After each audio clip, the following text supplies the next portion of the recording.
एक बात बहुत अच्छे से समझ लीजिए, जिसके घर में क्लेश होता हो, अशांति रहती हो, क्लेश रहता हो, या छोटी छोटी बात पर विवाद चालू हो जाता हो, या पति पत्नी में, परिवार में, सास बहू आदि में कहीं ना कहीं कुछ अगर विवाद रहता हो,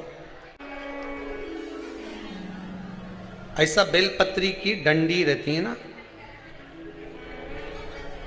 बहुत ध्यान दीजिएगा महाराज। श्राद्ध पक्ष की कथा चल रही है, शिव महापुराण आज विराम की ओर है, ध्यान दीजिएगा।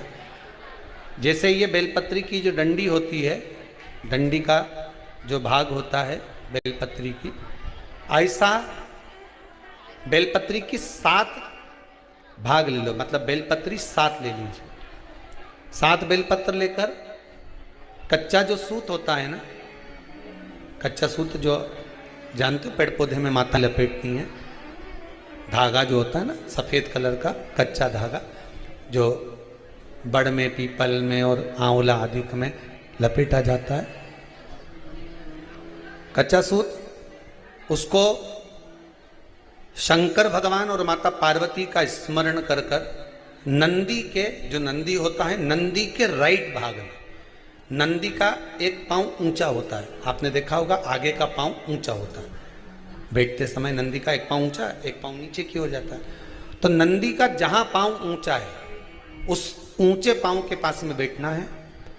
कच्चे सूत पर उस बेलपत्री के जो 7 गुच्छ हैं, 7 जो बेलपत्री के भाग हैं, 7 बेलपत्री हैं, उसको अपना नाम गोत्र स्मरण कर कर उस कच्चे सूत को लपेटना है महाराज। लाल कलर का चंदन उस बेलपत्री के पत्ते में जो अग्रभाग होता है, सबसे आगे का भाग, 7 में लाल चंदन लगाना है महाराज।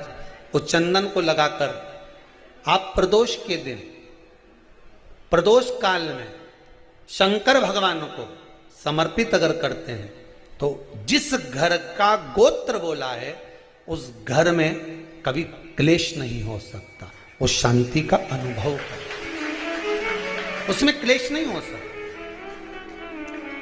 एक धागा होता है पक्का धागा, एक धागा होता है कच्चा धागा, बहुत ध्यान दीजिएगा महाराज। पक्के धागे से नहीं लपेटना सफेद, कच्चा जो धागा पीपल में, बड़ में या आंवला आदि में जो हम लोग लपेटते हैं पूजन करते समय, वो कच्चा धागा। और एक बात और आपको कहने, ध्यान दीजिएगा,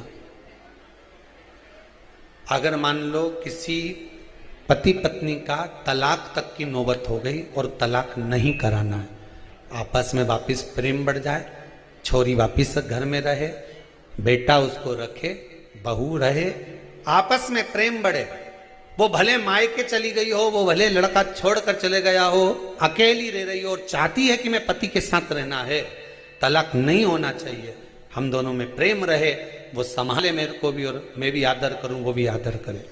तो मेरा निवेदन है, कच्चा जो सूत होता है, कच्चा जो धागा होता है, नंदी के ठीक पीछे बैठकर कोई साथ में आपके परिवार का कोई व्यक्ति चले जाए और हस्तकमल को, जिसको अपने परिवार में वापिस रहना है, उस स्त्री हो या पुरुष हो, दोनों में से कोई भी नंदी के पीछे बैठकर, सोमवार की जिस दिन अष्टमी पड़े उस दिन नंदी के पीछे बैठकर हाथ को ऐसा बंद करना है, हाथ में एक बेलपत्री रखना है, सीधी सीधी बंद कर कर 7 बार उस हाथ पर कच्चा सूत लपेट देना है, उस सूत को वापस निकाल लेना है बेलपत्री के साथ, बेलपत्री के साथ में, और बेलपत्री को तो अपने पास में रखना।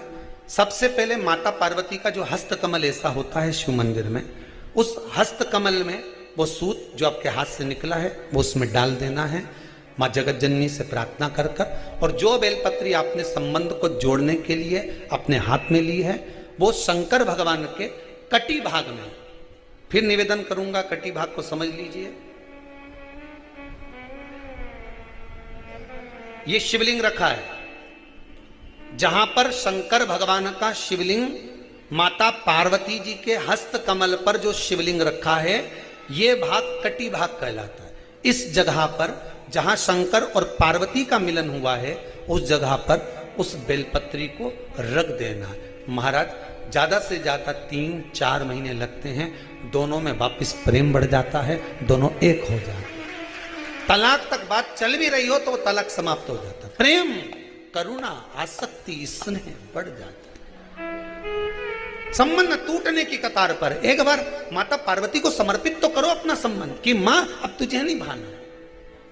माना मैंने अपशब्द कह दिया होगा, माना मेरी गलती होगी, थोड़ी गलती उनकी भी होगी, पर दोनों की गलती है मां, अब इस संबंध को तुझे निभाना। जब कच्चा सूत माता के हाथ में रखो तब माता को विनती करना, इस संबंध की डोरी अब तेरे को दे दी। दीन बंधु दीनानाथ मेरी डोरी तेरे, अब यह डोरी मैंने तुमको दे दी है, अब यह संबंध आपको निभाना है, अब ये संबंध मेरा। एक प्रयोग जरूर कर देखना, जिस दिन घर में क्लेश हो रहा हो, भाइयों में आपस में झगड़ा हो रहा हो, देवरानी जेठानी में झगड़ा हो रहा हो, सास बहू में झगड़ा हो रहा हो और शांति हो ही नहीं रही, बहुत प्रयास कर लिया तुमने कि शांति नहीं हो रही, तो प्रयास करो प्रदोष के दिन एक बेलपत्र लीजिए,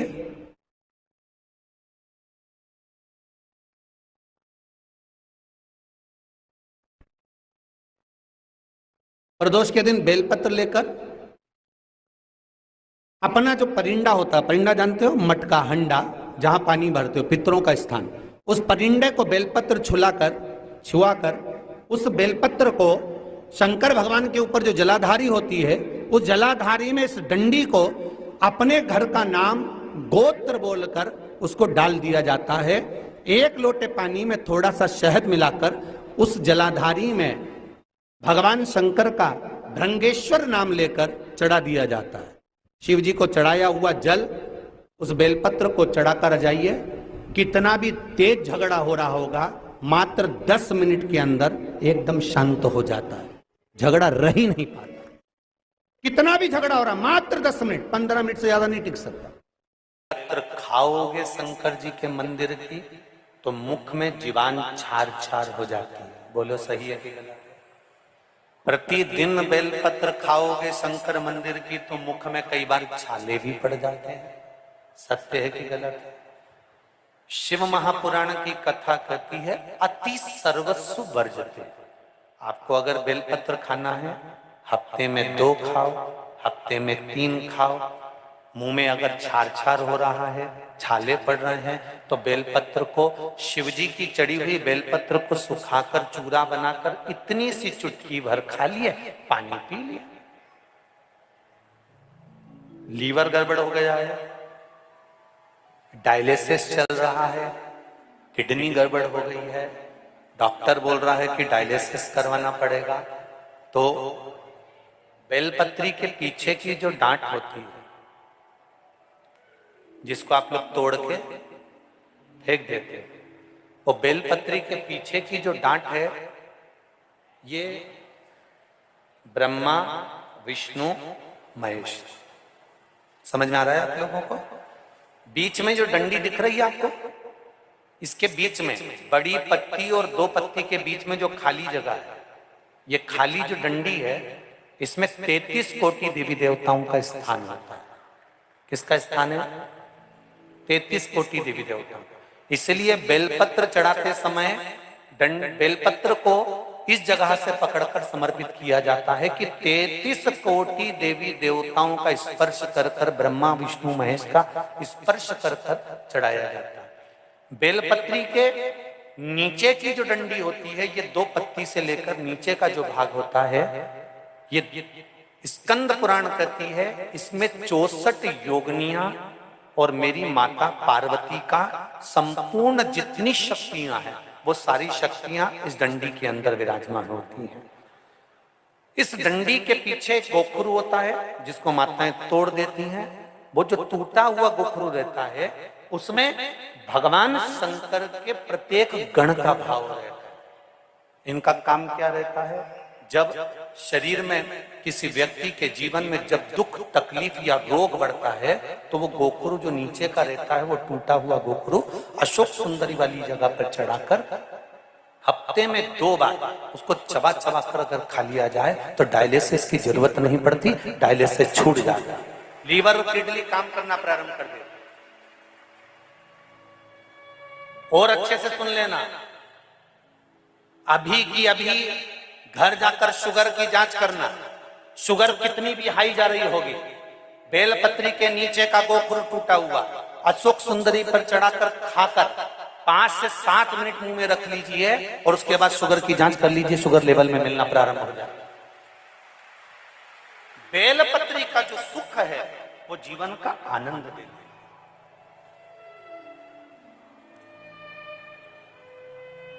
साधारण नहीं है बेलपत्र,